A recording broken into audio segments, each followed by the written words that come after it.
নমস্কার বন্ধুরা, আমি জয়তী বন্ধু আবার চলে এসেছি তোমাদের সামনে একটা নতুন ব্লগ নিয়ে। আর নতুন ব্লগ মানেই হচ্ছে নতুন কিছু। আজকে হবে হাড় ছাড়া মাংস। এটা আমি খুব শখ করে রান্না করব, কারণ এটা আমার খেতে খুব একটা পছন্দ হয় না, কিন্তু আমার বাড়ির লোক খুব ভালোবাসে। তো এটা আমি আজকে রান্না করব। আর সকাল তো অনেকক্ষণ আগে হয়েছে, কিন্তু আমার শুভ সকাল জানার সময় হয় না। তোমাদের কী করবো বলো, সংসারের কাজ করতে করতে। যাই হোক, এখন সব সেরে টেরে আসলাম। এবার চলো দেখাই হাড় ছাড়া মাংসটা সম্পূর্ণ আলাদা রূপে আমি রান্না করব। খেলা দেবেন না কিন্তু, দেখবে। এই হাড় ছাড়া মাংসটাকে প্যাকেট থেকে বের করে ঠান্ডা জলে ধুয়ে নিতে হবে। ঠান্ডা জলে ধুয়ে নেবার পরে এই জলটা আমি ভালো জল দিয়ে এটাকে আমি ফুটিয়ে নিয়েছি। এই জলটা কিন্তু ফেলা যাবে না। আর এখানে দেখো নিয়ে নিয়েছি যা রান্না করার দরকার: পেঁয়াজ, রসুন, আলু পিচ করে নিয়েছি, টমেটো দুটো নিয়েছি, এখানে আদা আর লঙ্কার পেস্ট আছে, এখানে আছে হলুদ আর ধনে জিরে ধনের গুঁড়ো থাকে আমার কাছে। তো প্রথমেই আমি এই হাড় ছাড়া মাংসটাকে ম্যারিনেট করব। এবার ম্যারিনেট কী দিয়ে করব চলো তোমাদের সঙ্গে শেয়ার করি। ম্যারিনেট করার জন্য প্রথমে এখানে সর্ষের তেল দিয়ে দেবো। বেশ খানিকটা সর্ষের তেল এর ভিতরে দিয়ে দিলাম। এখন সামান্য লবণ, বেশি দেবে না, অল্প দেবে, তার কারণ তরকারির সঙ্গে আবার দিতে হয়। দিয়ে দেবো সামান্য একটু হলুদ। আচ্ছা, আমি দইটা বের করে নিয়ে আসি, তোমরা একটু ওয়েট করো। টক দই দেখো, এখানে টক দই নিয়ে এসেছি। টক দই আমি 2 চামচ দিয়ে দেবো। 2 চামচ টক দই এর ভিতরে দিয়ে দেবো। এবার এটাকে সুন্দর করে ম্যারিনেট করব। একদম মাংসর মতন রান্না হবে। হাড় ছাড়া মাংস একদম মাংসর মতনই রান্না হবে। এটা ম্যারিনেট করে রাখলাম। রেখে এখন আমি আলুটাকে প্রথমে ভেজে নেব। এটা যতক্ষণ মাখানো যাবে ভালো করে, ততটাই সুন্দর টেস্ট হবে। তো এবার আমি আলুটা প্রথমে ভেজে নেব। আলুটা এখানে ভাজা বসিয়ে দিয়েছি লবণ দিয়ে আর হলুদ দিয়ে। তো আলুটা ভাজা হতে হতে আমি মশলাটা তৈরি করে নেব। মশলাটা তৈরি করব, রসুনটা বাটবো, রসুনটা পেস্ট করে নেব, আর টমেটোটাকে পেস্ট করে নেবো। আর আদা আর লঙ্কা পেস্ট করে নিয়েছি আমি অলরেডি। তো আলুটা ভাজা হতে আমি মশলা তৈরি করে আসছি। আলুটা দেখো একদম লাল লাল করে ভালো করে ভেজে নিয়েছি। এখন আমি কড়াইতে তেল আছে, ওই তেলের ভিতরে দিয়ে দেবো জিরে, গোটা গরম মশলা আর তেজপাতা। ফোড়নটা হওয়া অবধি অপেক্ষা করব। ফোড়নটা একটু ভাজা হয়ে গেলে এর ভিতরে পেঁয়াজটা দিয়ে দেবো। এই সোয়াবিনটা রান্না করলে তোমার আর অন্য কিচ্ছু দরকার হবে না ভাত খাওয়ার জন্য। দারুণ টেস্টি হয়, দারুণ সুন্দর হয় খেতে। একদম খেলা দেবে না বন্ধুরা, পুরোটা দেখবে তাহলেই ভালো লাগবে। এখন পেঁয়াজগুলো দিয়ে দিলাম। পেঁয়াজটাকে বেশ লাল লাল করে ভেজে নেব। আমি যতদূর পারি তোমাদের সঙ্গে শেয়ার করি। আমি বলতে বলতে হাঁপিয়ে যাচ্ছি, তোমরা শুনতে শুনতে হাঁপাচ্ছ না, এটাই আমার কাছে অনেক বড় পাওনা। কারণ আমি তোমাদের রোজ বলি একটা সাবস্ক্রাইবার করে দিও, একটা লাইক করে দিও। তোমরা কেউ করো না, আমার মনে প্রচণ্ড দুঃখ হয়। যাই হোক, যেদিন তোমাদের মনে চাইবে যে দিদিকে একটা সাবস্ক্রাইবার করে দিই, সেদিন করে দিও, আমি সেদিনকার অপেক্ষায় থাকবো। আর এবার পেঁয়াজটা ভাজা হয়ে গেলে মশলাটা এর ভেতরে ঢেলে দেবো। পেঁয়াজটা দেখো সুন্দর লাল করে ভেজে নিয়েছি। এখন মশলাটা এর ভেতরে ঢেলে দিয়ে ভালো করে কষাতে হবে। মশলা যত ভালো সুন্দর কষানো হবে, তরকারি কিন্তু তত সুন্দর টেস্ট হবে। এবার আমি মশলাটাকে খুব ভালো করে কষিয়ে নেব। কিন্তু জানো বন্ধুরা, কাশ্মীরি লঙ্কা দিতে পারবো না, কারণ কাশ্মীরি লঙ্কা দেখতে ঝাল হচ্ছে। আমি তো অবাক হয়ে যাচ্ছি। যাই হোক, কাশ্মীরি লঙ্কাটা দেবো না, কারণ আমার বাড়ির লোক বেশি ঝাল খেতে ভালোবাসে না, পছন্দ করে না, কষ্ট হয়। তো সেই জন্য আমি কাশ্মীরি লঙ্কাটা দেবো না, এমনি আমি 2 লঙ্কা দিয়েছি। এখন মশলাটা সুন্দর করে কষিয়ে নেব। কিন্তু এখন লবণ আর দেওয়া যাবে না, টেস্ট না। কারণ আমি লবণ 2বার দিয়েছি, একবার ম্যারিনেট করার সময় দিয়েছি, একবার আলু ভাজার সময় দিয়েছি। তো আমি কষানোর সময় একবার চেক করে নেব, নিয়ে তারপরে লবণ দেবো। মশলাটা এত সুন্দর কষানো হচ্ছে, খুবই সুন্দর কষানো হচ্ছে। এবার মশলাটা কষানো হয়ে গেছে। এবার ওই যে হাড় ছাড়া মাংস ম্যারিনেট করে রেখেছিলাম, সেটা এবার মশলার ভেতরে অ্যাড করে দিলাম। এবার পরে মশলাটাকে খুব সুন্দর করে এর সঙ্গে মেশাতে হবে। একদম মাংস প্যাটার্নে রান্না, আর এটা খেতে খুব টেস্ট হয়। এখন এখানে আমি ওই সোয়াবিনের জল আছে, ওটা আমি ম্যারিনেট করা বাটিতে ধুয়ে সামান্য জল দিয়ে দেবো। সামান্য জল দিয়ে দিলাম। বেশ সুন্দর করে কষাবো।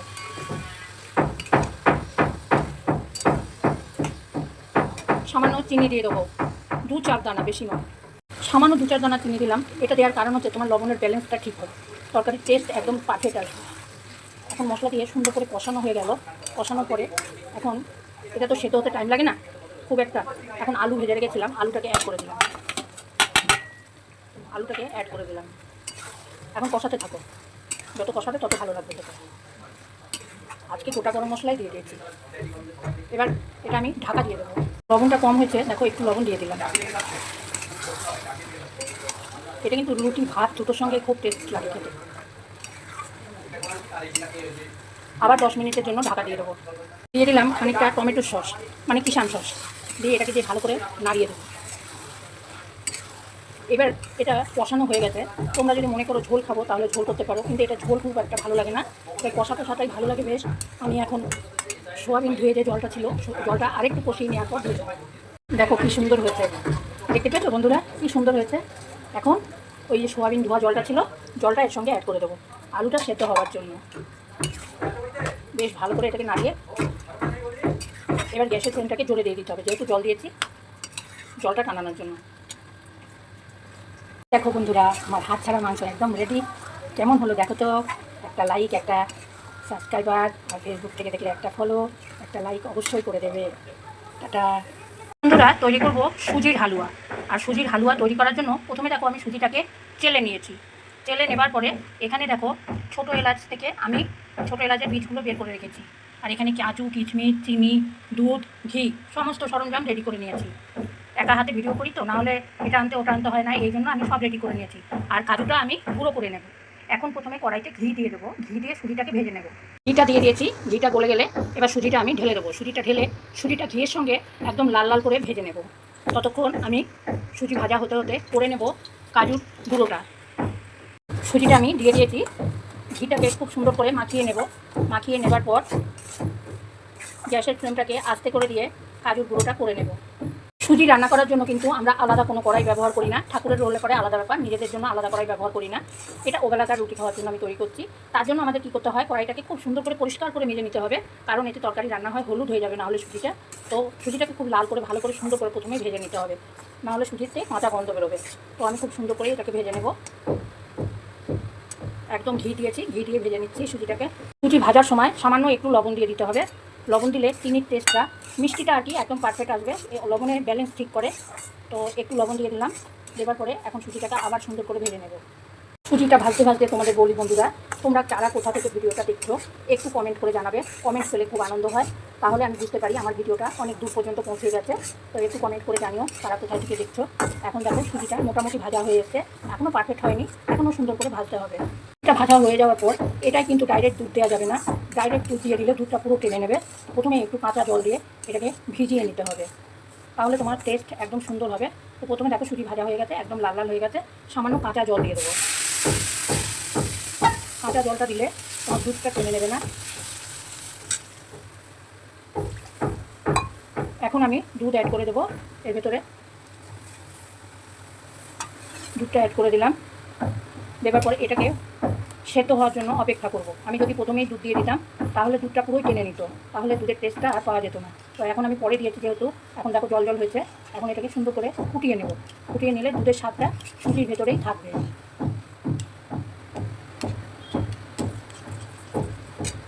একে একে এর ভেতরে সমস্ত সরঞ্জামগুলো দিয়ে দেবো। প্রথমে দিয়ে দিলাম ছোটো এলাচের গুঁড়োগুলো, এরপরে দিয়ে দেবো কিশমিশ ধুয়ে রেখেছিলাম, কিশমিশটা দিয়ে দিলাম।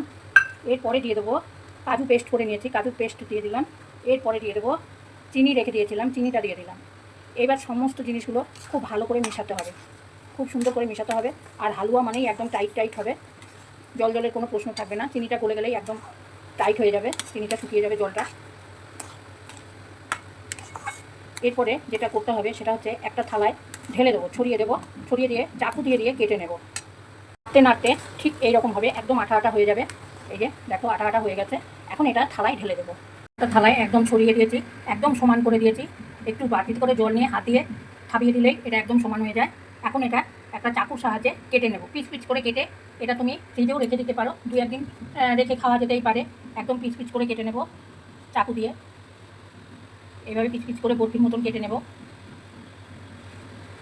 তারপরে ঠান্ডা হয়ে যাবে যখন, তখন এটাকে আমি একটা কোটোয় করে ফ্রিজে তুলে রেখে দেবো। একদিনে তো এতটা খাওয়া যাবে না, আর তোমরাও আমার পাশে নিয়ে যে তোমাদের খাইয়ে শেষ করে দেবো। তো কী করবো, নষ্ট তো করতে পারবো না। সুজি একটুখানি করলে, হালুয়া একটুখানি করলে হয় না, একটু বেশিই করতে হয়। তো বন্ধুরা একটা সাবস্ক্রাইব করে দিও। এতবার বলি তোমাদের, একটু একটা সাবস্ক্রাইব করে দিতে পারো না? কী হয় গো একটা সাবস্ক্রাইব করলে। এই যে দেখো কেটে নিয়েছি, এটা ঠান্ডা হয়ে গেলে কোটোয় তুলে রেখে দেবো। ইউটিউব থেকে দেখো তাহলে একটা সাবস্ক্রাইব করে একটা লাইক করে দিও। আর যদি তোমরা ফেসবুক থেকে দেখো তাহলে একটা ফলো করে দিও, একটা লাইক করে দিও। যদি ইনস্টাগ্রাম থেকে দেখো তাহলে একটা লাইক করে দিও শুধু। না হলে কি কাজ হয়ে যায় বন্ধুরা? কাজ হয় না। দেখো গ্যাসের অবস্থা কি, এই দেখো সব নোংরা। এই দেখো বেসিনে বাসন, এগুলো সমস্ত করতে হয় রান্নার পরে। তারপরে রান্নার জায়গা, ঘর, রান্নাঘর নোংরা হয়ে যায়, সেগুলো পরিষ্কার করতে হয়। তো এই দেখো চা বসিয়েছি, কেউ চা খাবে নাকি? এই দেখো চা বসিয়েছি, আর আমার রান্না হয়ে যাওয়ার পর আমি একটু চা খাই, কেন আমি হাঁপিয়ে যাই সেই জন্য একটু চা খাই। তো চাটা বসিয়েছি, চাটা ছেঁকে নেবো। আর কালকে আমি বাড়ি ছিলাম না, বাজারে গেছিলাম। দেখো বাটিটাকে কীভাবে পুড়িয়েছে দেখেছো আমার বাড়ির লোক। এখন এটা মেজে পরিষ্কার করবো। তাহলে আগে গ্যাস থেকে পরিষ্কার করে নিই। সোয়াবিন রান্না করেছি, একদম পুরো নোংরা হয়ে গেছে গ্যাস। বন্ধুরা একটা লাইক করে দিও না গো, ওরম করো কেন গো?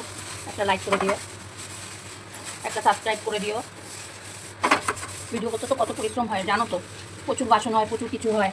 আর আমার এই দেয়াল, সাদা দেয়াল, আমার যে কী রাগ হয় জানো না, ভীষণ রাগ হয়। আমি বলেছিলাম সাদা করো না গো, আমার খুব কষ্ট হবে। কে কার কথা শুনে এই যে সাদা করেছে, আমাকে প্রত্যেক দিন ঘষতে হয়, প্রতিদিন। আর না ঘষলে পরে নোংরা হয়ে যাবে, বেশি নোংরা হয়ে গেলে আমারই কষ্ট। তাই আমি কী করি বলো তো, প্রতিদিন ঘষি। এখন তো এর তো আর চেঞ্জ করা যাবে না, যতদিন বেঁচে থাকবো ততদিন আমাকে এই কষ্ট করেই যেতে হবে।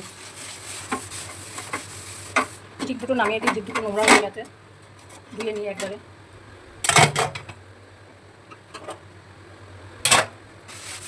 ভালো পরিষ্কার হয়ে যাবে ভালো করে। ওটা রাত্রিরেই করি, কিন্তু রাত্রিরে আজকাল করবো না, তার কারণ রান্নার পরে নোংরা হয়ে গেছে খুব। আমি ভাবলাম এটা করেই নিই। এই দেখো সব পরিষ্কার করে ফেললাম, এই যে সব পরিষ্কার করে দিয়েছি।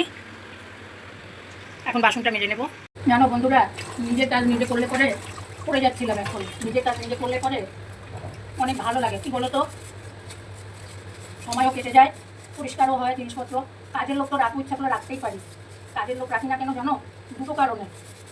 একটা হচ্ছে কাজের লোক থাকলে তোমার ঘরের কথা বাইরে যাবে। তুমি কি রান্না করলে, কি খেলে, তোমার বাড়িতে আজকে কী হয়েছে, সমস্ত কথাবার্তাগুলো বাইরে চলে যাবে। এটা আমার সবথেকে বড় সমস্যা। সংসারে সবসময় কেউ বলতে পারবে না হ্যাঁ আমি খুশি, হ্যাঁ আমি খুশি। কোনো কোনো সময় তো মানুষের কি বলবো, মানে বাসন এক জায়গায় থাকলে টুকুটুকি হতেই পারে, হতে পারে না? যে কোটিপতি তার ঘরেও হয়, যে গরিব তার ঘরেও হয়। তো কোটিপতির যারা আছে তাদের কথা বাইরে যায় না। বাইরে যায় কার কথা জানো? যারা মধ্যবিত্ত লোক, তাদের কথা বাইরে যায়। তো সেই জন্য আমি কাজের লোক খুব একটা পছন্দ করি না। আগে রাখতাম, ছেলে মেয়ে যখন ছোটো ছিল তখন কাজের লোক রাখতাম। ছেলে মেয়ে বড়ো হয়ে যাওয়ার পর সব বিয়ে খাওয়া হয়ে গেছে, এখন আর কাজের লোক রাখি না, তার কারণ আমার সময়ও কাটে না। তাহলে ওই জন্য আমি আর কাজের লোক রাখি না। একটা সাবস্ক্রাইব করে দিও। তুমি ঘরের কাজ করে ভিডিও করবে, সংসার থেকে ভিডিও করবে, তাও কিছু কিছু পাড়ার লোকেদের প্রবলেম আছে। পাড়ার লোকরা না কখনো চাইবে না যে তুমি যে কোনো একটা কাজ করে নিজেকে স্বাবলম্বী করো। প্রত্যেক পাড়াতে, শুধু আমি একজনের কথা বা পার্টিকুলার একটা দেশের কথা বলছি না, সব দেশে সব জায়গায় এটা আছে। কেউ কারো ভালো দেখতে পারে না। তো সেই সব দিকে মাথা লাগালে চলবে না। তুমি তোমার ঘরের কাজও সামলাও, ভিডিও তৈরি করো, অবশ্যই একদিন না একদিন সাকসেস হবে। আমরা যে ফেসবুকে তারপরে ইউটিউবে কাজ করি, এটাও কিন্তু আমাদের একটা কর্ম। কেন বলো তো, এখন আমার বয়সী যারা আছে, যারা ভিডিও করে, তাদের বলবো এটাও কিন্তু একটা অফিসের কাজের মতন কাজ, একদম দায়িত্বপূর্ণ। আর এই দায়িত্বটাকে মেনটেন করে আমরা এগিয়ে যাব। সবাই সবারই পাশে থাকবো, সবাই সকলের ভিডিও দেখবো, লাইক কমেন্ট করবো, সাবস্ক্রাইব করে দেবো। এটাই হচ্ছে আমাদের কাজ। এটাও তো আমরা একটা কাজই করছি, ঘরে তো বসেই থাকতে পারি। এই যে ভিডিওটা বানাচ্ছি, কেন বানাচ্ছি? নিশ্চয়ই আমার নিজের উপরে আমি নিজেকে স্বাবলম্বী করতে চাই, এই জন্য আমি ভিডিওটা তৈরি করছি। তো নিজের উপরে কে না নিজেকে স্বাবলম্বী করতে চাই। যখন আমি এখনও হাঁটতে চলতে পারি, কাজ করতে পারি, তো সেই টাইমটা বসে থাকবো কেন? এই জন্যই ভিডিওটা করি।